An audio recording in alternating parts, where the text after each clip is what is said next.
Paz do Senhor, igreja. Tudo bem com vocês? Vamos orar mais uma vez? Jesus, nós te convidamos aqui, Jesus. Nós não queremos chegar a nenhum lugar sem você, Jesus. Então nós te convidamos. Venha nos conduzir a um lugar mais profundo no seu coração. Venha nos conduzir a um lugar de conhecimento de quem você é, Jesus. Nós queremos te amar mais, Jesus. Então, nós te pedimos, Pai, para que você nos toque hoje. Nos toque, Jesus, nos toque, por favor. Nós carecemos da sua glória, Jesus. Nós carecemos de ser tocados por você, Jesus. Mude as nossas vidas, Jesus. Mude as nossas vidas, Jesus. Nós não queremos mais ser os mesmos, Jesus. Nós não queremos mais ficar num loop de uma vida medíocre, Jesus. Então nós te pedimos, Jesus, nos faça romper hoje, Jesus, a um lugar mais profundo no seu coração, Jesus. Pai, eu oro pelos meus irmãos, Jesus, para que nós possamos romper a um novo lugar hoje, Jesus. Nós não queremos que ninguém fique para trás, Jesus. Então nós chegaremos juntos a um novo lugar no seu coração, Jesus. Nós te convidamos, nós te amamos, Jesus. Amém. Amém, igreja. Tudo bem? Hoje eu estou muito feliz de estar aqui compartilhando uma mensagem no dia do meu aniversário, que legal, né? Eu estou muito feliz. Hoje eu não sabia muito o que eu ia ministrar até domingo. E no momento da adoração, Jesus ele foi muito intencional em me dar uma palavra para hoje. E hoje eu quero que a gente converse um pouco sobre a volta de Jesus, amém? Eu quero falar um pouco sobre... eu quero falar um pouco sobre a paixão dos últimos dias. Esse é o tema da mensagem. Eu acredito que a igreja do Apocalipse, ela será uma igreja marcada por uma paixão intensa pelo Senhor. Então, hoje eu quero que a gente entenda um pouco sobre o que é ter uma paixão intensa, o que é ser marcado, o que é ser a igreja do Apocalipse, sabe? Eu queria que a gente hoje pudesse ir um pouquinho mais fundo, sabe? Não, sabe, a gente prepara uma mensagem para um culto, sabe? Às vezes a gente fica assim, será que é bom falar isso? Porque será que as pessoas vão vir junto? Será que é demais, sabe? Mas hoje eu quero dar tudo, sabe? Hoje eu quero que a gente vá fundo junto. Pode ser? Tudo bem? Tudo bem a gente ser intencional e um pouco mais profundo, sabe? Então eu quero te pedir para você acompanhar, eu quero te pedir para você ficar comigo, amém? Não fiquem dispersos, porque Jesus vai vir, e se você estiver disperso, Jesus vai passar por você. Então, vamos tocar em Jesus hoje, amém? Eu quero que a gente abra em Mateus capítulo 24, que fala a respeito do princípio das dores.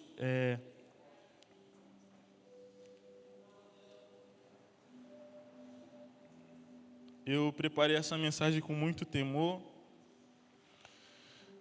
Eu acredito que Jesus vai mudar algo em nós hoje.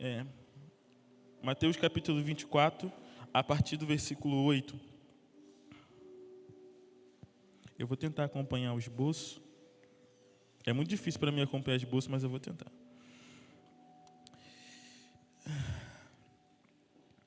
Mateus 24, versículo 8. Porém, tudo isso é o princípio das dores. Então sereis atribulados e vos matarão. Sereis odiados de todas as nações por causa do meu nome.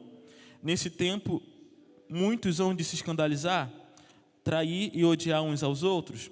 Levantar-se-ão muitos falsos profetas e enganarão a muitos.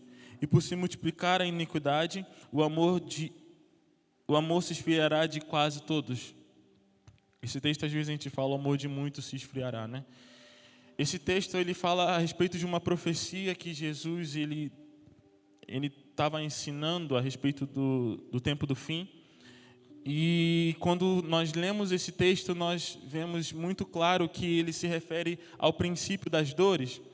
Então, a primeira coisa que a gente precisa entender para a gente ver um pouco sobre o tempo do fim é ver que o princípio das dores se trata a respeito de uma gestação.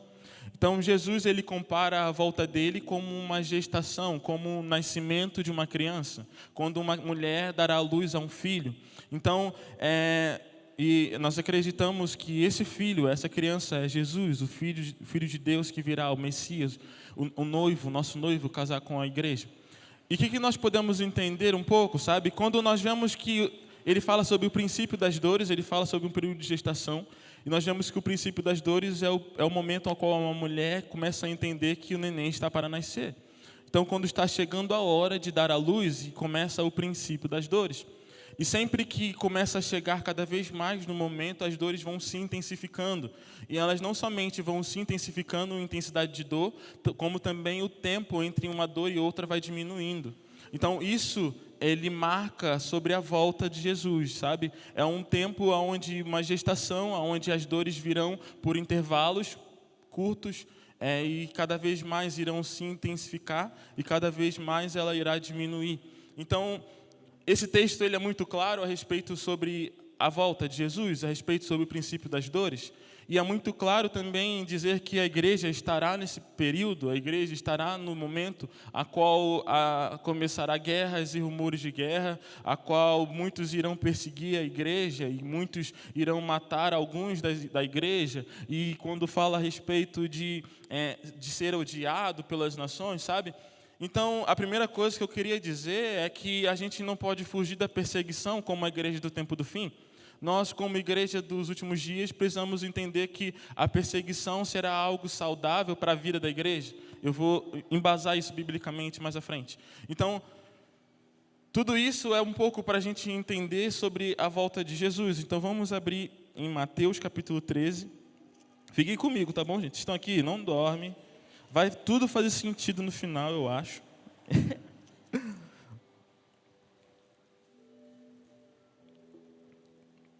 Mateus capítulo 13, versículo 24.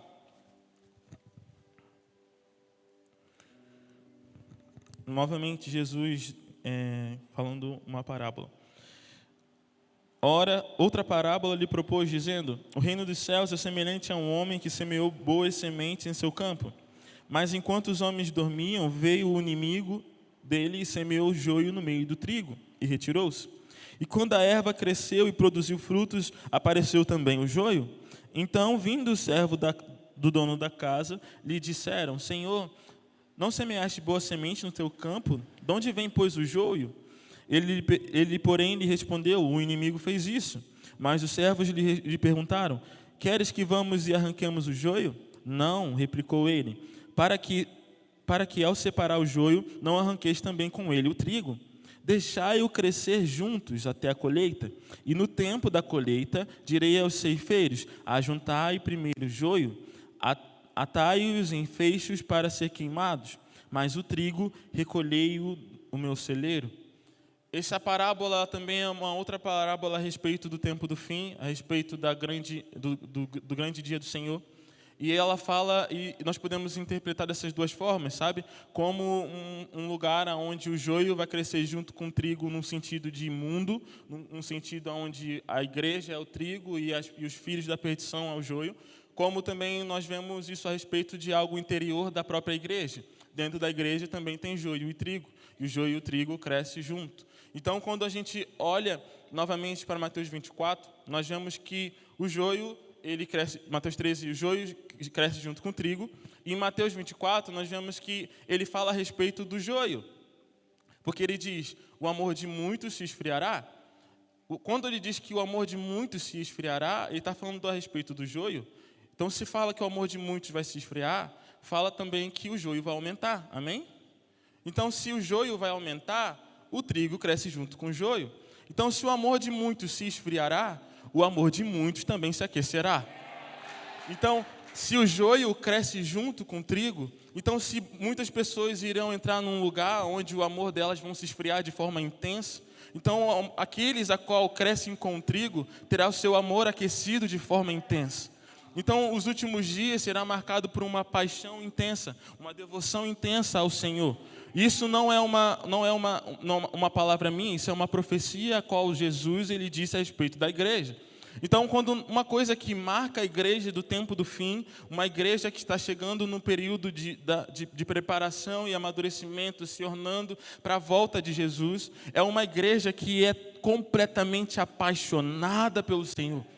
O que marca a igreja do tempo do fim é a sua paixão, a sua extrema paixão, a sua extrema devoção. Então, nós vemos que, de fato, a paixão será uma marca sobre a igreja dos últimos dias.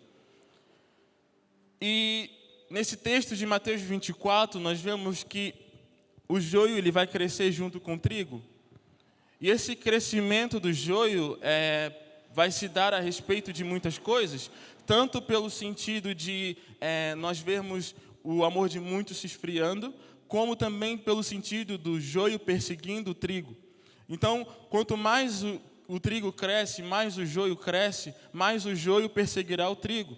E a perseguição será algo que irá marcar a igreja dos últimos dias. Então, hoje nós estamos numa sociedade, nós estamos num país a qual nós não somos perseguidos agressivamente, mas a nossa perseguição é uma perseguição um tanto que sutil, um tanto de ideologias que são pregadas que vão contramente contra a igreja, vão contramente contra os princípios que Jesus estabeleceu. Então, isso é uma perseguição a qual nós vivemos, uma perseguição sutil, uma perseguição que talvez são perseguições à nossa pureza, perseguição aos nossos olhos, perseguição à nossa devoção, músicas que perseguem os nossos princípios, propagandas que perseguem os nossos princípios. Nós vivemos uma perseguição sutil, mas nós ainda não vivemos uma perseguição hostil, a qual nós somos de fato impedidos de cultuar, porque hoje nós estamos num templo aberto, numa quarta-feira, livremente falando a respeito de Jesus. Mas chegará um momento que essa perseguição hostil irá chegar para toda a igreja. E isso não se trata a respeito da igreja do Oriente Médio ou a igreja de outros, fala a respeito da igreja de Jesus. A perseguição virá para a igreja. Então, uma coisa que nós precisamos entender é que a perseguição, ela vai vir, isso é certo. Agora, nós precisamos fazer o que sobre isso, sabe? Nós precisamos entender o quão bom será a perseguição para a igreja.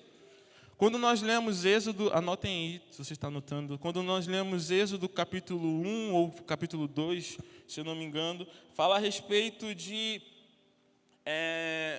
Faraó querendo matar os meninos hebreus que estavam crescendo junto com os egípcios, amém? E quando ele pede para as parteiras matar todos os meninos, todos os homens, eles deveriam ser mortos assim que nascessem, sendo que as parteiras, elas acabavam que não matavam. E nesse momento em que a igreja do Senhor estava começando a ser perseguida, as crianças hebreias, elas cresciam de uma forma muito mais forte, e elas cresciam com muito mais quantidade, então eles se multiplicavam. Quando nós lemos também Atos capítulo 8, nós vemos a respeito da perseguição da igreja do primeiro século, quando Estevão morre, o primeiro mártir da igreja. Então, quando Estevão morre, a igreja em Jerusalém ela é perseguida de forma muito intensa. Então, a igreja ela se dispersa. E quando a igreja se dispersa, o evangelho é pregado. Então, quando a igreja se dispersa, o evangelho é anunciado a todos os povos. E continua a profecia de Jerusalém, Samaria e os confins da terra. Então, quando nós começamos a ver isso, nós vemos nas Escrituras que a perseguição sempre foi um momento de crescimento para a igreja. A perseguição, ela não pode ser a gente não pode ver a perseguição como um momento de uma ofensa à igreja, mas sim um momento de remissão de tempo para a igreja. A perseguição é boa porque a perseguição vai remir o tempo da vinda do Senhor. A perseguição é boa porque a perseguição vai fazer a igreja crescer em maturidade. A perseguição é boa porque, de fato, ficarão apenas aqueles que, de fato, testemunham que Jesus Cristo é o Filho de Deus. Porque aqueles que vivem um evangelho meia boca não permanecerão na perseguição. Aqueles que não são marcados com paixão, com fome, com devoção a Jesus, não permanecerão na perseguição. Então, hoje, como igreja, nós precisamos pedir ao Senhor para que Ele aumente a nossa paixão. Porque quando nós temos uma paixão intensa, nós sabemos que a perseguição ela não vai nos tirar dele, a perseguição vai nos fazer amadurecer em conhecimento de quem Ele é. Então, o tempo do fim é marcado por perseguição. Então, se você acha que você não vai ser perseguido, meu amigo, eu quero te dizer, você será perseguido. E em Mateus capítulo 6, ainda fala, 5, não me lembro muito bem, fala que bem-aventurados que são perseguidos pela justiça.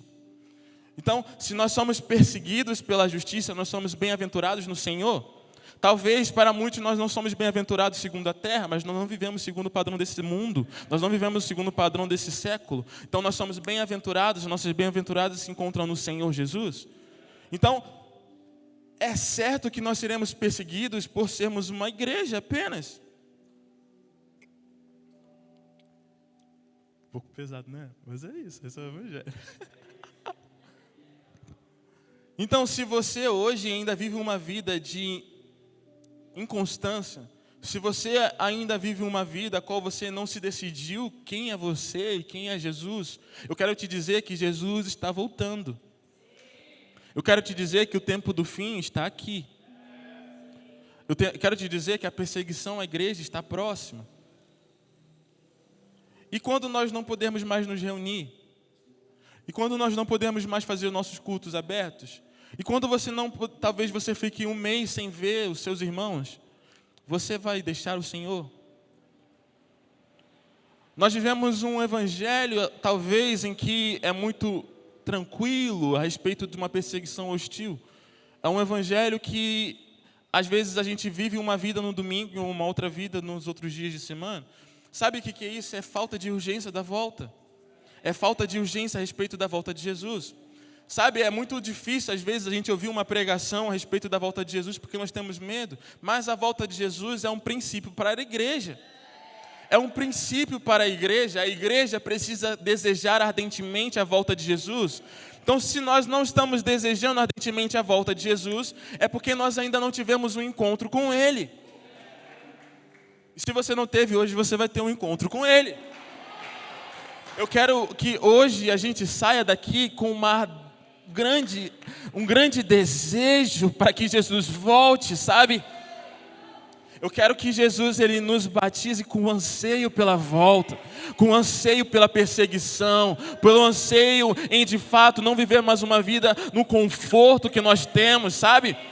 Esse é o evangelho, cara. Quanto mais você é apaixonado por Jesus, podem te tirar o ouro, a prata, sabe? Não é isso que nós cantamos? E se de fato tirarem a sua casa, tirarem a sua família, se de fato te ameaçarem de morte, será que de fato é isso que não pode tirar tudo, mas não tirem o seu Senhor, sabe? Nós precisamos começar a levar o nível do nosso evangelho, sabe? Não é mais um evangelho romantizado, a qual é muito lindo, nós cantamos muitas canções, mas será que essas canções se tornarem realidade de fato, nós permaneceremos como igreja? É um tempo da igreja começar a despertar para viver o tempo do fim. Não é mais tempo de viver um evangelho mais ou menos, é um tempo de viver um evangelho de que Jesus está aqui, eis que estou à porta e bato. Jesus está voltando, sabe? Quando nós lemos Mateus 24, nós vemos que há uma promessa para a igreja. E essa promessa está dizendo que e vos matarão. O martírio não é algo supérfluo da igreja, não é algo que é acrescentado, que é legalzinho para a igreja. Não, é uma promessa.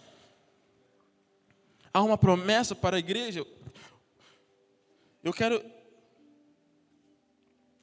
De fato, a mensagem que eu tenho é sobre martírio, sabe? Eu quero falar sobre martírio, quero falar sobre morrer por Jesus. Quando nós olhamos os últimos dias, a promessa dos últimos dias, nós vemos que, de fato, muitos irão morrer de verdade. E se nós olhamos o original da palavra mártir, significa testemunha. E se você pesquisa a palavra grega, em todos os textos que aparecem nas Escrituras, fala a respeito de pessoas que testemunham que Jesus é o Filho de Deus. Tem muitos textos que dizem que Jesus veio como mártir, Jesus veio como testemunha. Os discípulos testemunharam, é a mesma palavra. E não é um testemunho de discurso, mas é um testemunho de vida. Não é você testemunhar com um discurso, é a sua vida testemunhar que Jesus é o Filho de Deus. E a sua vida testemunhar que Jesus é o Filho de Deus, faz com que talvez você perca ela. Então, eu acredito que a igreja do tempo do fim é uma igreja que, de fato, tem um testemunho tão vivo, sabe, tão forte, é um testemunho tão encarnado, que é um testemunho que muda completamente tudo. Não apenas o caráter, mas é tudo. Quando nós olhamos as Escrituras, nós vemos homens que, de fato, encarnaram um testemunho, como João Batista. João Batista, o nome dele não é João Batista, é Batista porque ele pregava batismo. Então, o testemunho de João foi tão intenso que o nome dele mudou. Quando nós olhamos Jacó, nós vemos que o nome dele mais à frente se tornou Israel. O testemunho de Jacó foi tão intenso que o nome dele mudou. Isso nós vemos em Saulo, que virou Paulo, sabe? Será que o nosso testemunho é tão intenso para mudar o nosso nome? A igreja do tempo do fim, ela é marcada por, de fato, testemunhos que são encarnados, testemunhos que fazem com que o nosso nome é mudado. Então, eu quero perguntar, será que o seu testemunho tem mudado o seu nome? Será que o testemunho da igreja tem, de fato, nós encarnarmos tanto a mensagem que ela custa tudo? Não é mais ou menos, ela custa tudo. Às vezes eu vejo pessoas tão em crise porque tem que largar a faculdade ou largar um emprego. Meu amigo, não é a sua vida, é só um emprego. Então, será que o seu testemunho, isso quer dizer que o nosso testemunho, muitas das vezes, ainda não está tão encarnado em nós? Será que o seu testemunho de que Jesus é o Filho de Deus, ele pode ser um pouco mais encarnado em você, sabe? Então, quando nós vemos que mártir significa testemunho, nós não vemos que mártir é de fato sobre alguém que... Entendam, né? Mártir morre, tá bom, gente? Entendam, mártir morre. Mas o que eu estou querendo dizer é que não tem como matar alguém que já está morto. Então, quando você é um testemunho, você já morre. O martírio é apenas a consumação do ato, mas você já morreu no seu quarto de oração. Você já é um mártir do quarto de oração. Então a igreja, ela precisa ser um testemunho, a igreja precisa ser mártir. A igreja, ela precisa entrar num lugar onde o evangelho custa tudo. É tudo ou nada. É tudo ou nada. Ou você se dá por inteiro ou você não se dá. Ou você de fato entra no evangelho, ou de fato você entra na vida de Deus, ou você não entra. Porque, meu amigo, eu não quero que você viva uma vida mais ou menos hoje, e quando chegar a perseguição você vai embora. Ou você entra de fato em ser trigo, ou você de fato vira joio. Esse é o evangelho, me perdoe, eu não estou falando nada diferente do evangelho. Ou vocês querem me seguir, ou vocês vão embora. Então, se nós estamos de fato acreditamos que Jesus é o Filho de Deus, que Jesus é o nosso Salvador, que Jesus é tudo o que nós precisamos, tudo o que nós temos, então é de fato de nós tomarmos uma decisão e ter uma convicção de encarnar o testemunho. O testemunho de Jesus, o testemunho do Evangelho precisa mudar a minha vida, precisa mudar o meu nome, precisa mudar tudo. Tudo. Evangelho é tudo ou nada. Ou você entra, ou você vai. Sabe, não é mais tempo de nós diminuirmos a mensagem. Eu não quero mais diminuir a mensagem.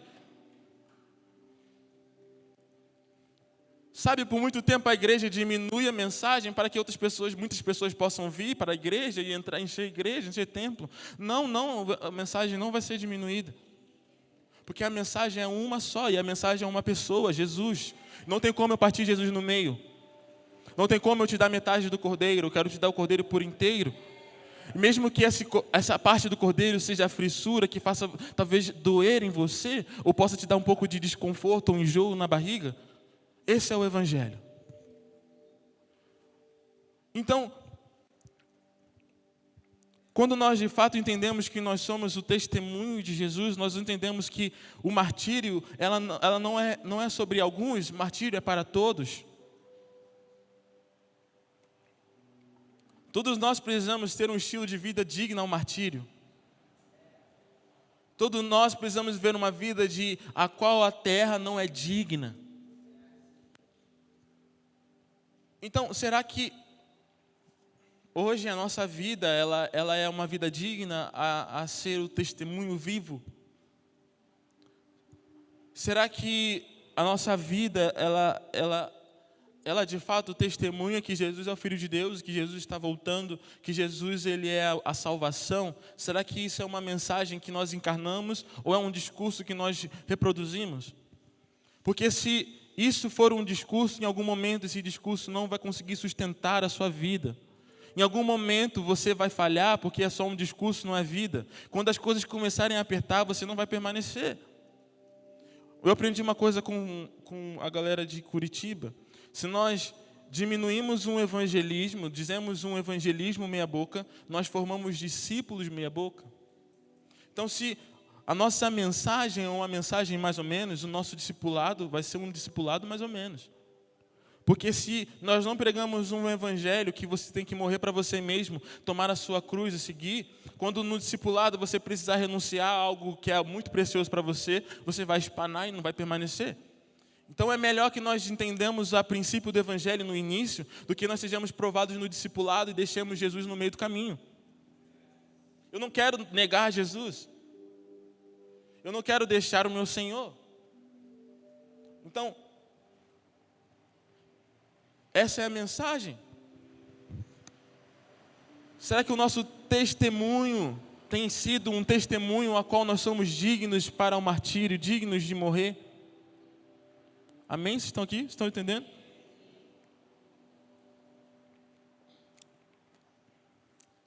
Nas Escrituras nós vemos a respeito de mártires e quando nós olhamos para a igreja do primeiro século, nós vemos a igreja ela vivendo um tempo de muito martírio. Nero perseguia a igreja do primeiro século e havia muitos mártires. E os cristãos, eles morriam com um sentimento de uau, a minha vida está sendo entregue como oferta ao Senhor. Os mártires do primeiro século, eles eram entregues com um coração alegre. Estevão, ele era um dos diáconos da igreja de Jerusalém. E Estevão, a missão de Estevão era servir o pão das viúvas e dos órfãos. Ele era um diácono que ele cessava a murmuração da igreja. E quando Estevão ele morre porque ele estava servindo o pão para as viúvas e para os órfãos. E quando nós vemos que Estevão, ele era alguém que era confundido, talvez, com o povo, sabe? Estevão não era um cara de rua, Estevão era um cara da igreja. E quando Estevão ele estava prestes a morrer, você vê uma pregação incrível dele. Você vê ele discursando um texto, uma pregação, uma vida a respeito de uma revelação de quem Jesus era de uma forma incrível. Estevão, ele era um diácono. Ele não era um dos apóstolos, ele era um diácono. E ele foi um dos primeiros, Jesus foi o primeiro mártir, né, da igreja. Mas Estevão, o primeiro mártir da igreja de Jerusalém. E quando Estevão ele estava prestes a morrer, ele diz: eis que vejo os céus abertos. E ele teve uma visão da glória do Senhor. Se você vê relatos de mártires, eles sempre, quando eles estão a morrer, eles sempre têm uma visão da glória. Eles sempre dizem algo a respeito da glória do Senhor, e sempre falam: Pai, perdoe-os. Eu li um livro a respeito do livro dos mártires, e fala a respeito de muitos mártires, e sempre eles glorificam ao Senhor quando estão prestes a morrer. Porque eles não veem um martírio como uma afronta, eles veem um martírio como uma remissão para a volta de Jesus. Então o martírio ele não é uma afronta à igreja, o martírio ele é uma remissão para que Jesus volte. Eu vou provar isso nas Escrituras, tá bom? Apocalipse capítulo 6. O quinto selo. O quinto selo fala a respeito dos mártires.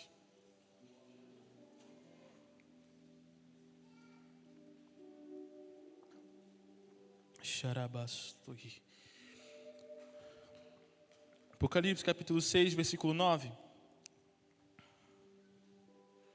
Quando ele abriu o quinto selo, vi debaixo do altar as almas daqueles que tinham sido mortos por causa da palavra de Deus e por causa do testemunho que sustentavam.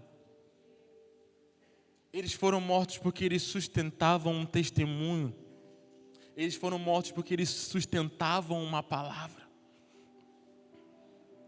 Clamaram em grande voz, dizendo: até quando, ó soberano Senhor, santo e verdadeiro, não julgais nem vingais o nosso sangue dos que habitam sobre a terra?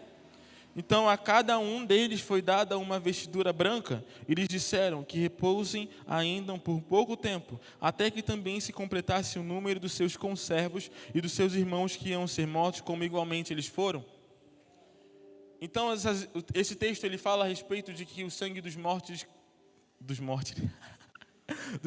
clamam ao Senhor por justiça, para que o juízo do Senhor venha. E a resposta é que aguardem até que o número dos mártires se complete. Então, quando o número dos mártires se completar, Jesus vem. Então, o martírio é um indicador para a remissão da volta de Jesus. Quanto mais mártires nós temos na igreja, mais rápido Jesus volta, porque mais rápido os números se completam. Nós não sabemos quais são esses números, só Deus sabe qual é o número dos mártires da igreja. Mas nós sabemos que o martírio apressa a volta. Nós sabemos que o martírio faz com que esses números se completem. E quando esses números se completarem, Jesus virá. Então o martírio ele não é uma afronta à igreja. O martírio, como eu disse, quando o joio cresce, o trigo também cresce. Talvez a perseguição do joio irá fazer com que o joio ache que eles estão crescendo e o trigo está diminuindo. Mas na verdade o trigo está crescendo. Talvez a perseguição dos joios matarem o trigo irá achar com que o joio está sobressaindo sobre o trigo, mas na verdade não. Na verdade o trigo está crescendo. Na verdade o trigo está amadurecendo. Então, todo tipo de afronta à igreja, ela não pode ser marcada como uma derrota da igreja, mas sim é uma vitória. A morte daqueles que sustentam o testemunho não é uma derrota, é uma vitória.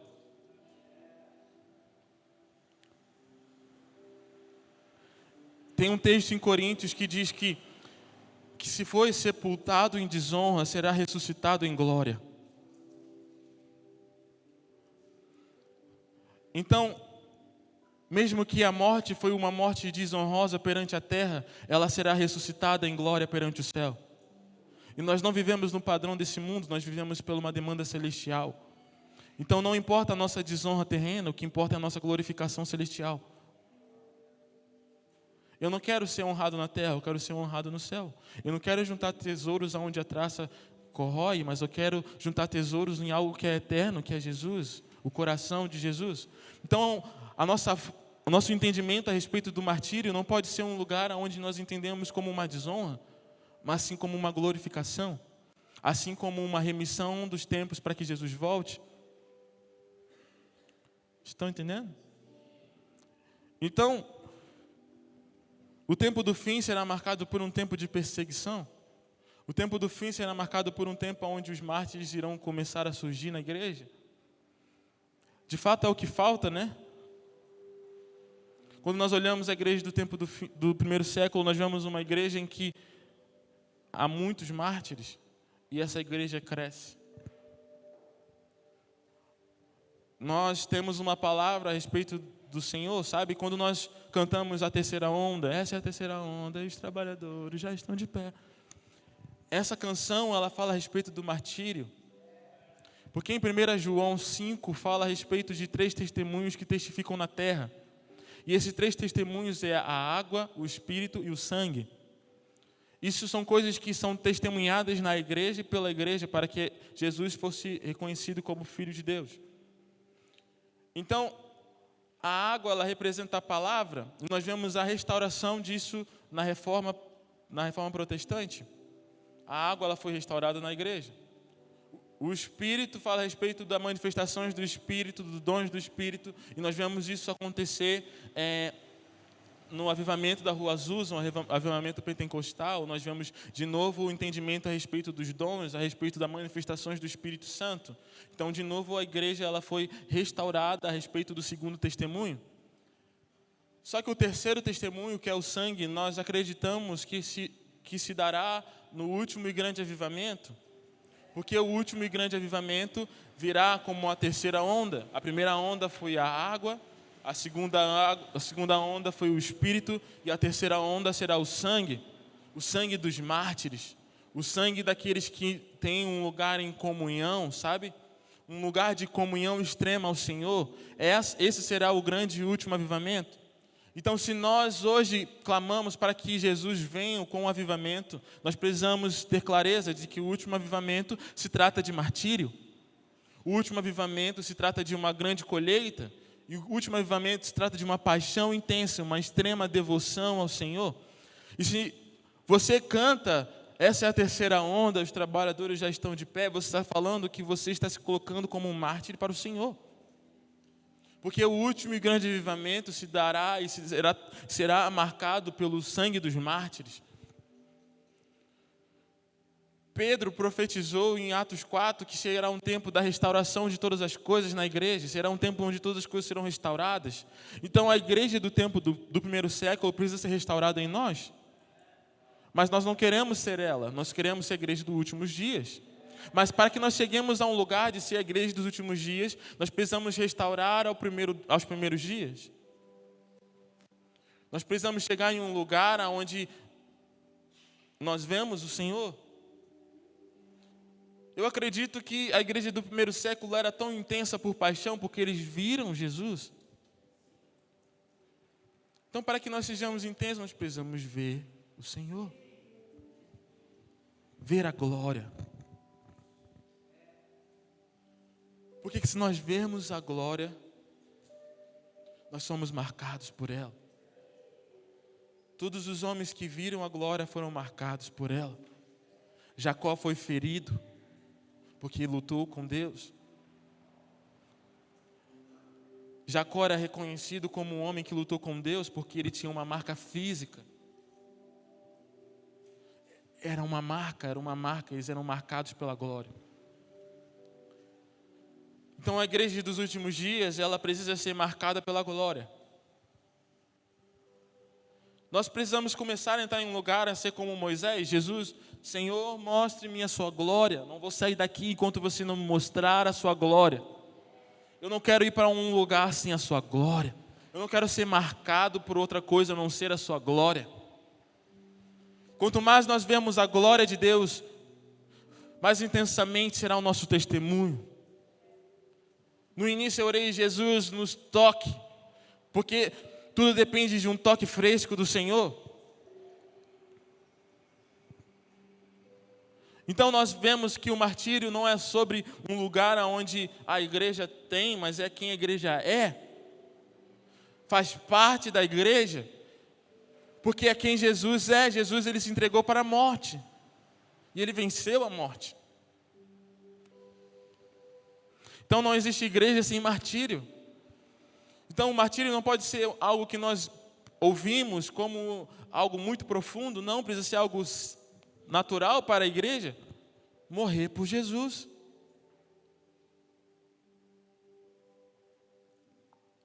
A nossa paixão precisa nos levar a esse lugar. Uma paixão intensa. Uma paixão intensa pelo Senhor. Se eu não me engano, é em Apocalipse, capítulo 12, também fala a respeito dos mártires, 12 e 11. Eles, pois, o venceram por causa do sangue do Cordeiro, e por causa da palavra do testemunho que deram, e mesmo em face da morte, não amaram a própria vida. Então nós precisamos entrar em um lugar onde a nossa paixão faz com que nós não amemos mais a nossa própria vida. Será que você está disposto a não amar a sua própria vida? Porque se você não está disposto a não amar a sua própria vida, você não é digno de Jesus. Porque aquele que põe a mão no arado e olha para trás não é digno de mim. Tome a sua cruz e siga-me. Se você quer amar mais a sua própria vida do que o seu Senhor, você não é digno de Jesus.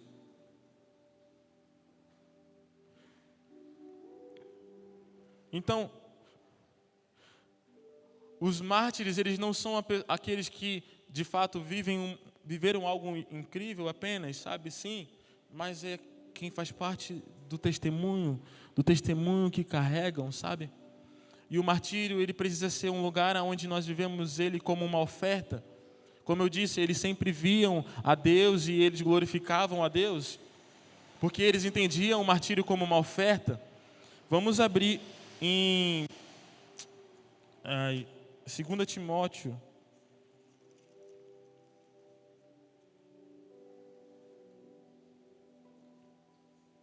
Estou quase chegando no fim. Estão entendendo? Está fazendo sentido? Jesus está mudando vocês, tá? 2 Timóteo capítulo 4.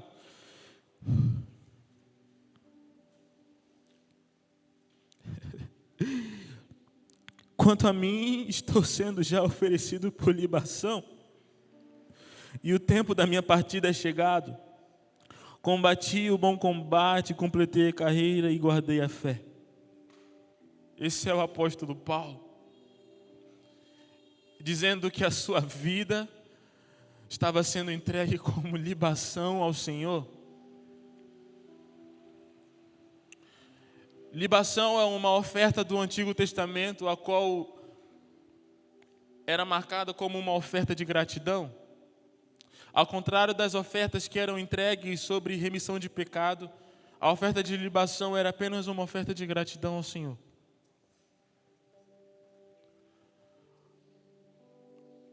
Eles pegavam um vinho, libação é sobre derramar um líquido. Eles pegavam um vinho e eles levavam um cordeiro, algum animal, e colocavam sobre o altar. E aí eles derramavam vinho sobre o altar. E aí tacavam fogo para que o fogo consumisse.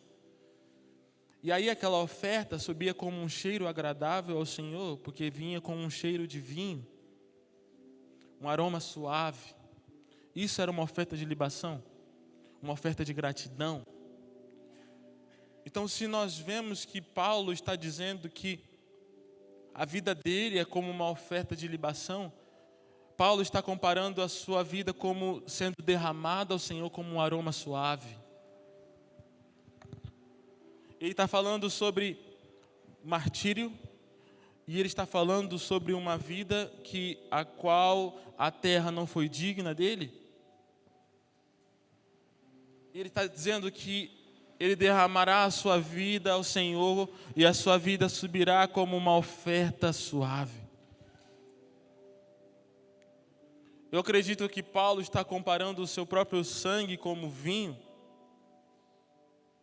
Eu acredito que Paulo está comparando o seu sangue como um vinho que será derramado.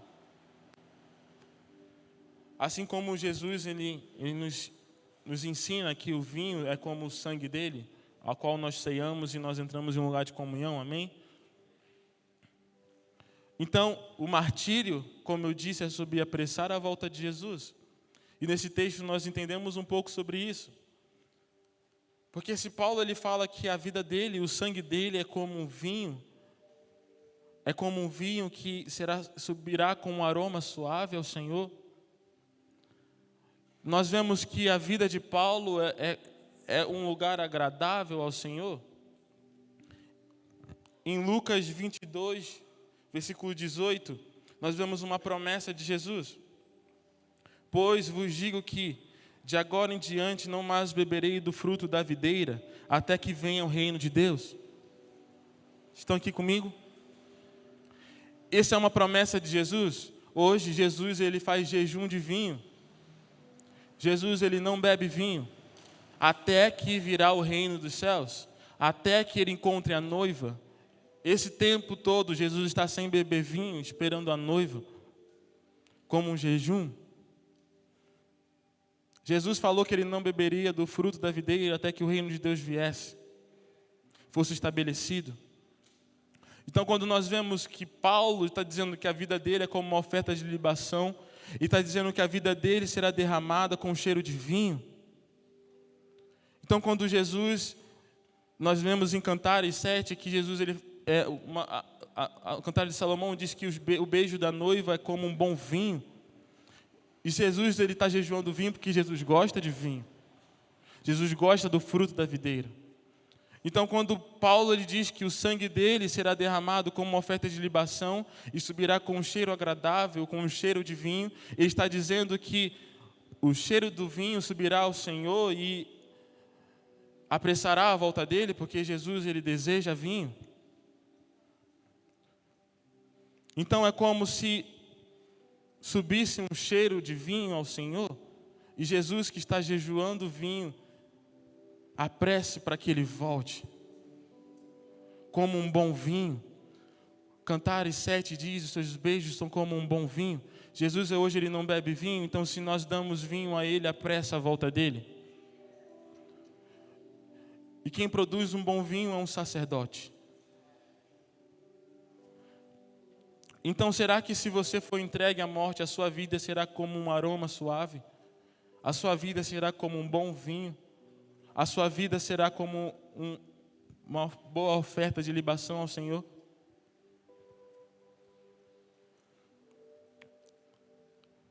Será que como eu disse, será que a nossa vida tem sido digna?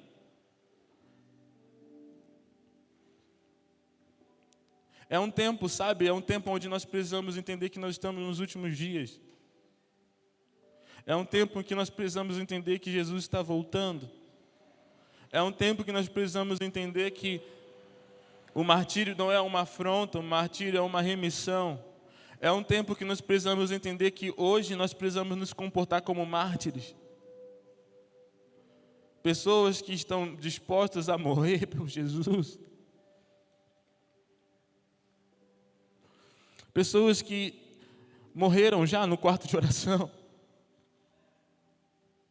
Pessoas que de fato vivem um evangelho de tudo ou nada, sabe? É um evangelho de tudo ou nada, ou você é ou você não é. Hoje eu quero te dar um pouco de urgência da volta de Jesus. Hoje parece que o culto foi completamente sobre a volta de Jesus, sabe? Eu não tinha mostrado meus bolsos para o Davi, eu não sabia que os meninos iam cantar Maranata, sabe? Eu acredito que Jesus, ele quer que nós avancemos em paixão por Ele, sabe? Foi muito bom até hoje, foi muito bom a paixão que tivemos hoje, mas existe uma glória superior. Existe uma devoção superior ao Senhor, sabe? Existe uma fascinação superior ao Senhor. Será que você está disposto a, de fato, entrar numa devoção extrema ao Senhor? Sabe quando nós estamos completamente apaixonados e a nossa barriga nós temos frio na barriga só de encontrar, sabe? Será que quando nós estamos apaixonados, o nosso coração palpita só de ouvir o nome ou só de saber que estará perto, sabe? Deus quer renovar a nossa paixão para uma paixão dos últimos dias. Não a paixão dos primeiros dias, do primeiro século, mas uma paixão superior, uma paixão da igreja madura, uma paixão da igreja do Apocalipse, uma paixão da igreja pronta para o amado, sabe?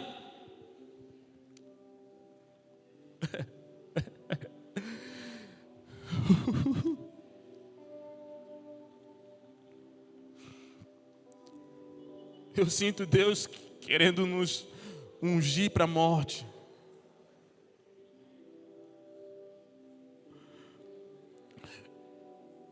Eu sinto Deus querendo nos levar num lugar onde nós somos dignos de morrer pelo Evangelho.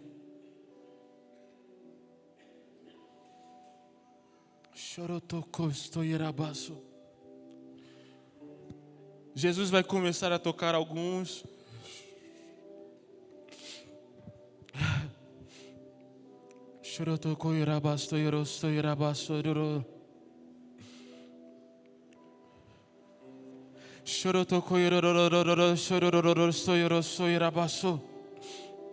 Jesus vai começar a tocar alguns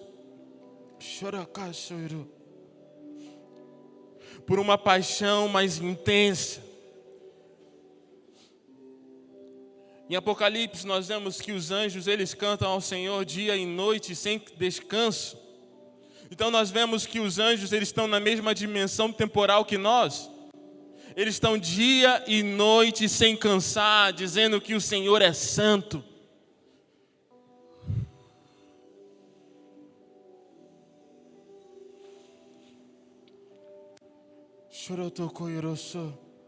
Jesus, nós oramos, Jesus, nós liberamos que os anjos nos toquem com paixão intensa ao Senhor, uma paixão sem descanso.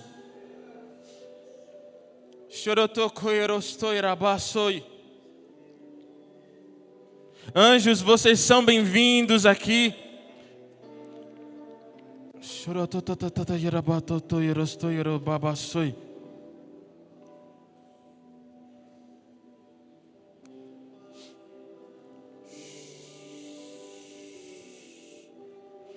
Pede ao Senhor para que Ele te dê uma paixão a qual você não ame mais a sua vida.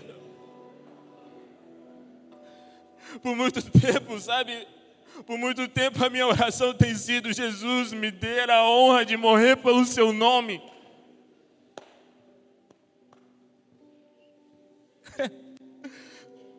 Pai, nos batize com a graça para que a nossa vida seja como uma oferta de libação a você, Jesus.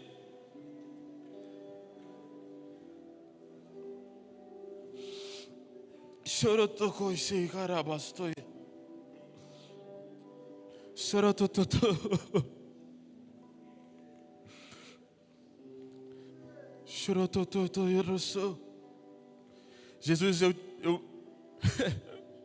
eu oro para que vá embora do nosso meio toda a indiferença à sua volta, Jesus. Não nos deixe viver como se você não estivesse voltando. Urgência, nos batize com urgência pela sua volta, Jesus. Nos batize com urgência de rasgar os céus para que você venha, Jesus. Nós não aguentamos mais viver uma vida sem você. Nós não aguentamos mais viver uma vida qual você não está em carne ao nosso lado, Jesus. Nós temos saudades. Nós queremos perder a nossa vida para te ver, Jesus.